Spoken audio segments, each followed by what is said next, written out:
यात्रा के अंदर से, भीड़ से एक बहुत अच्छा सुंदर नारा आया, नफरत के बाजार में मोहब्बत की दुकान खोलनी है।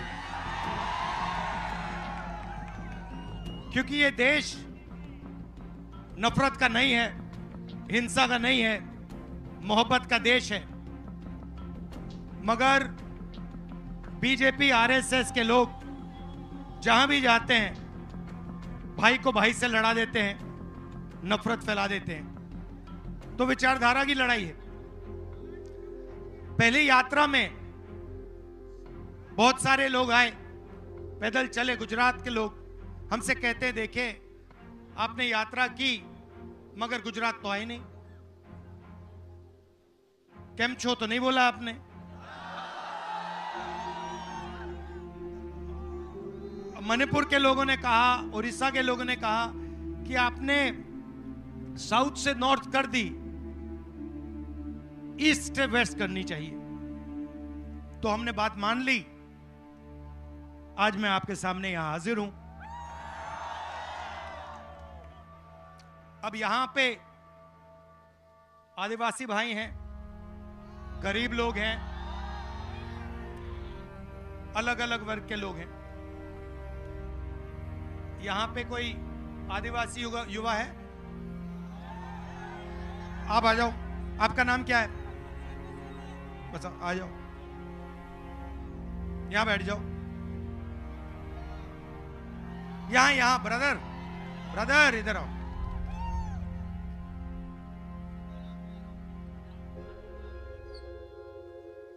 उस पे हाँ। तो मुझे बताओ, देश में आदिवासियों की कितनी आबादी है? सर आदिवासी हिंदुस्तान में आदिवासी कितने? सर ज्यादा है और मूल निवासी है। आदिवासी के लिए आपने सर बोला जल, जंगल और जमीन। नहीं भाई, सवाल का जवाब दो। ये उल्टा सीधा नहीं, सवाल का जवाब दो। सवाल क्लियर है। हिंदुस्तान में आदिवासियों की कितनी आबादी? अगर नहीं जानते क्या तो नहीं जानता? नहीं सर, 30% तो है। 30% नहीं है। आदिवासी हिंदुस्तान में 8% है। ठीक है, ये आप नंबर याद रखो। तो 8% अगर आपकी आबादी है तो कम से कम कितनी हिस्सेदारी होनी चाहिए? 8% है तो हमारी सर संविधान के हिसाब से 8% तो बनती है। तो कम से कम, अगर आप कम से कम करें तो अगर आपकी आबादी 8% है तो आपकी भागीदारी भी 8% होनी चाहिए। सही गलत? हिंदुस्तान की सबसे बड़ी कंपनियों की लिस्ट निकालो। 200 सबसे बड़ी कंपनियां जो हिंदुस्तान के धन को कंट्रोल करती हैं। नाम आपने सुने होंगे। पहले नंबर पे कौन है? अदानी। दूसरे नंबर पे कौन है? अदानी। आप जानते हो, नाम जानते हो, 200 हैं। उनकी मालिकों के लिस्ट में आदिवासियों के कितने नाम? एक नाम है? एक नाम नहीं है। मीडिया की कंपनी में मीडिया के बड़े बड़े जो रिपोर्टर हैं उनके लिस्ट में आदिवासी कितने?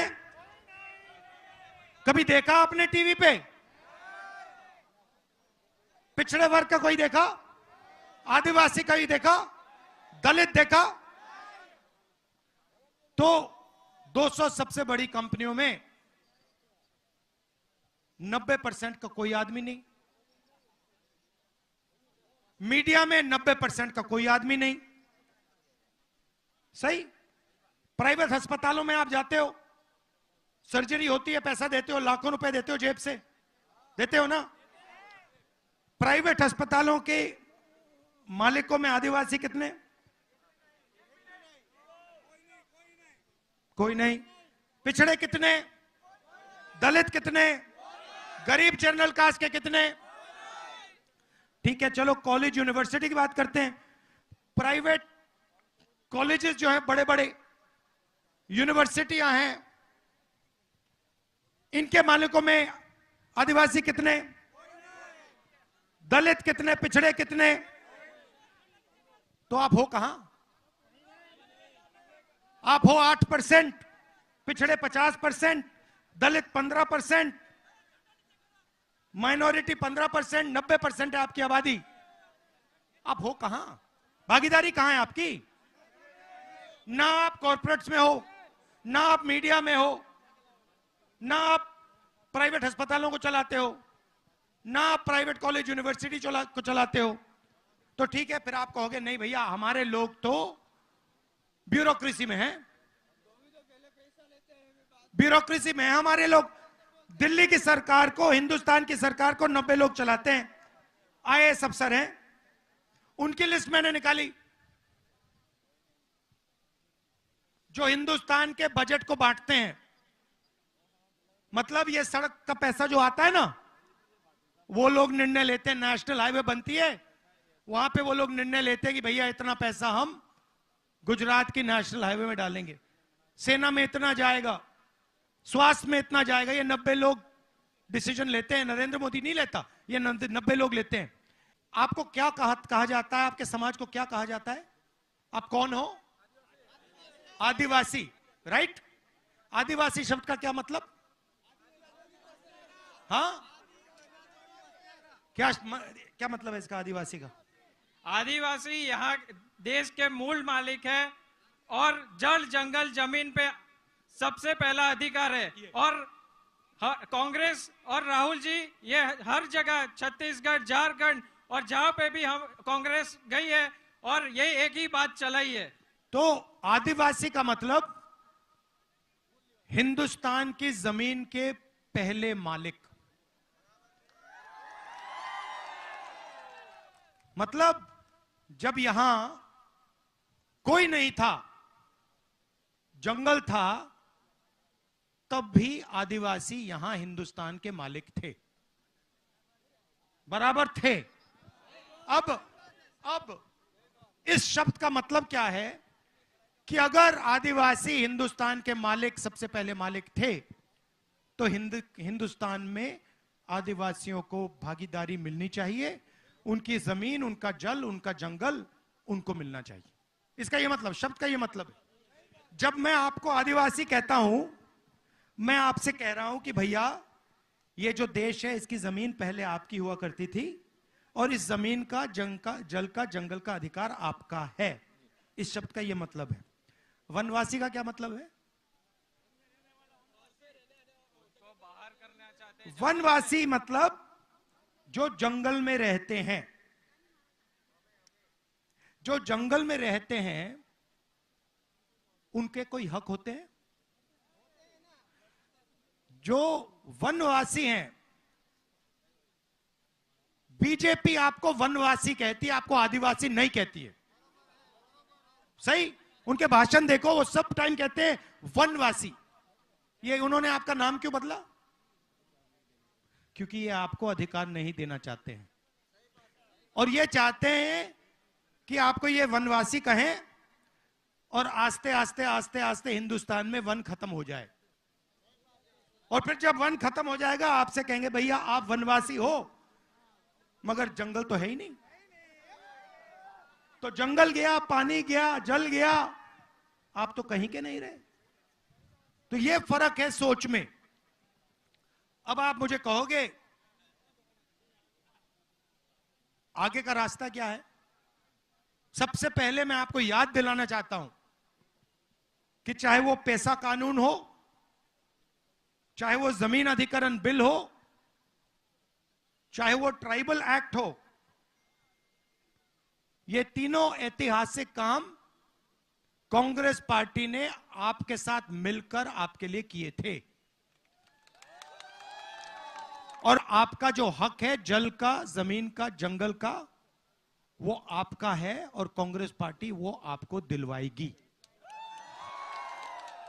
और जो हमने जमीन अधिग्रहण बिल का कानून लागू किया था, फॉरेस्ट राइट एक्ट लागू किया था, उसको हम फिर से ठीक से इंप्लीमेंट करेंगे और जो आपको जमीन मिलनी चाहिए, जो आपका हक है, वो हम आपके हवाले करवा देंगे। बीजेपी उसको विकास कहती है। भैया तुम्हारी जेब से जीएसटी का पैसा निकालेंगे, अदानी के जेब में डालेंगे, इसको हम विकास कहते हैं। यह विकास नहीं है, इसको चोरी कहा जाता है। विकास का मतलब इन संस्थाओं में 90% की भागीदारी। तो जाति जनगणना और इकोनॉमिक सर्वे के बाद पता लग जाएगा, पूरे गुजरात को पता लग जाएगा कि सड़कों का जो पैसा जा रहा है उसमें 1 रुपया ना आदिवासी को जाता है, ना दलित को जाता है, ना पिछड़ों को जाता है, ना किसी को जाता है। आप फसल बीमा योजना देखो, मैंने आंकड़े निकाल रखे हैं। फसल बीमा योजना का 35,000 करोड़ रुपए साल का लगता है। 10,000 करोड़ रुपया स्टेट की सरकार देती है। सुनो सुनो, अभी उसकी भी बात करूंगा। फसल बीमा योजना का पैसा कहां जाता है जानते हो? 16 कंपनियों के पास। 16 कंपनियों की लिस्ट निकालो, उसमें आपको एक दलित नहीं मिलेगा, एक आदिवासी नहीं मिलेगा, एक पिछड़ा नहीं मिलेगा। आप पैसा भरते हो, उनके बैंक अकाउंट में जाता है, खेत में नुकसान होता है, आपसे कहते हैं भैया आपको तो पैसा ही नहीं देंगे। बराबर है ना? तो जाति जनगणना से यह सब पता लग जाएगा कि हिंदुस्तान का धन कैसे बटा है, किसके हाथों में है, कहां जा रहा है, कितने पिछड़े वर्ग के लोग हैं, कितने दलित, कितने आदिवासी, ब्यूरोक्रेसी में कितने हैं, बड़ी बड़ी कंपनियों में कितने हैं, मीडिया में कितने हैं, सब पता लग जाएगा। और यह हिंदुस्तान के लिए क्रांतिकारी कदम होगा। देखिए 70 साल पहले आजादी मिली, सही? आजादी में निर्णय लिया गया कि सबकी अब एक साथ प्रगति होगी। अब मैं सिर्फ यह कह रहा हूं कि 70 साल हो गए, अब एक एक्सरे कर लेते हैं, पता लगा लेते हैं कि भैया भागीदारी आज तक किसकी है, धन किसके हाथों में है, आदिवासियों के हाथों में है, कितना है, बड़ी बड़ी संस्थाओं में कौन लोग बैठे हैं, आदिवासी बैठे हैं, दलित बैठे हैं, कौन बैठे? दूध का दूध, पानी का पानी हो जाएगा। आपको पता लग जाएगा कि हमारा यहां पे 24 घंटा बेवकूफ बनाया जा रहा है, डेटा मिल जाएगा। उसके बाद हिंदुस्तान की सच्ची राजनीति शुरू हो सकती है।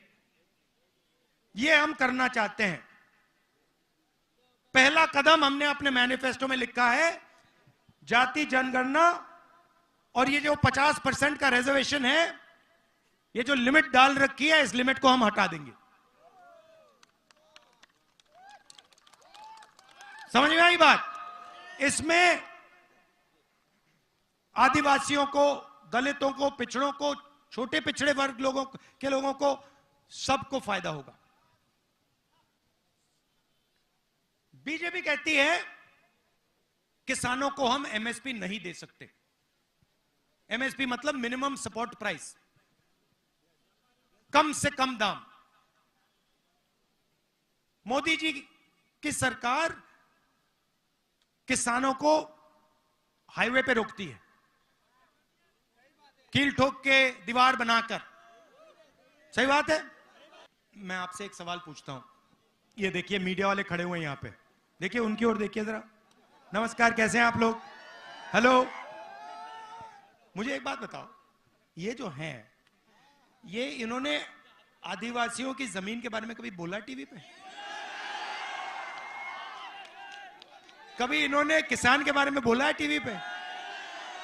मजदूर का चेहरा कभी दिखाते हैं? क्यों नहीं? Adani media, Modi media,